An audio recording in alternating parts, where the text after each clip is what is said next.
my name is Amber and welcome back to my channel. In today's video we're going to talk about the series I completed in 2018. I mean 12 series overall last year. I'm going to tell you the name of the series, how many books were in it, my average rating, and if I think the series was worth it overall. So let's get started. The first series I finished in 2018 was the Violet Hills Trilogy by Chelsea Cameron. The book series contains 3 books, average rating of 3.67 out of 5. It was a very short companion series involving a cafe, and all of the pairings ended up being female-female.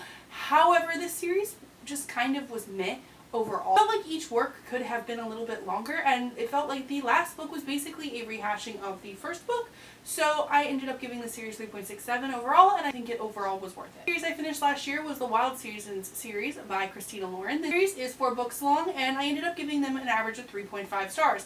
This is another companion series. Basically involve these sets of couples after a drunken encounter in Vegas.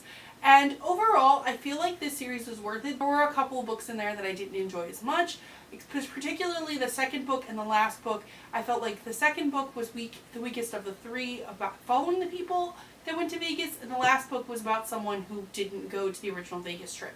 Overall, though, I do feel like this series is worth it. The next series I finished was the Magnus Chase and the Gods of Asgard series by Rick Riordan. This is a trilogy, and I ended up giving the series an average of 4 stars. He definitely upped his ante since his original series that I've read, and I definitely think Magnus Chase is one of his better works, so I definitely recommend the Magnus Chase series. The 4th series I technically finished in 2018 was the Creekwood Duology by Becky Albertalli. Because these books are following pretty much the same characters, it's considered a duology on Goodreads, so I counted it as a duology here.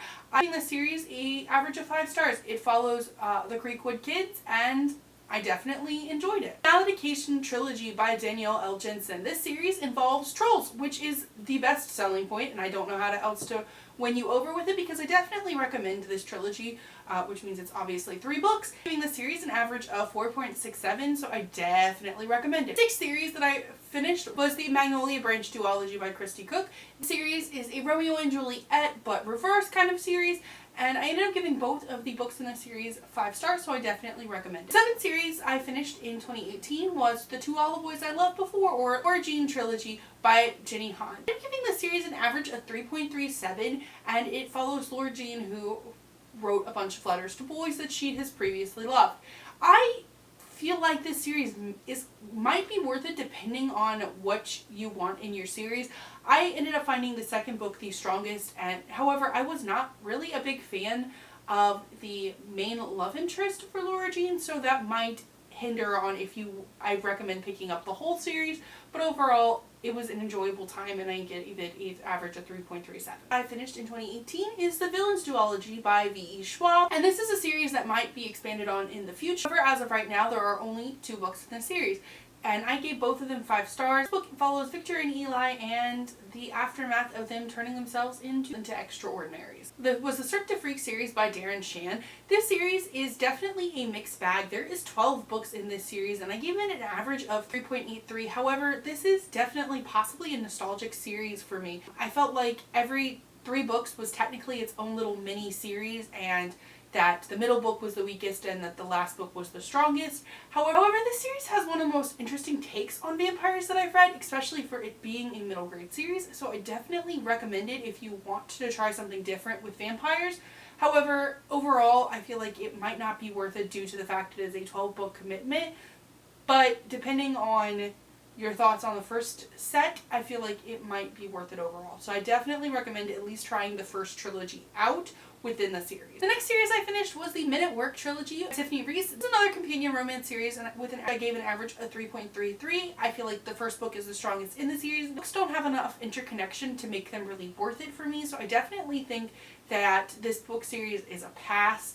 I feel like the first book was worth it, but the rest not so much. The 11th series that I picked up was The Magic of Blood and Sea by Cassandra Rose Clark. This is a duology, but nowadays you might find them in a single bind-up. I ended up giving the series an average of 4 stars. I feel like they were a good mix of pirate and assassin. However, I feel like the series hasn't aged the best, so I definitely, if you want to check this out, I feel like you should at least know that going in, especially since this book was out of print for so long. But I definitely recommend it now that it is back in print. The last series I finished in 2018 was the Charlie Bucket Duology by Roald Dahl.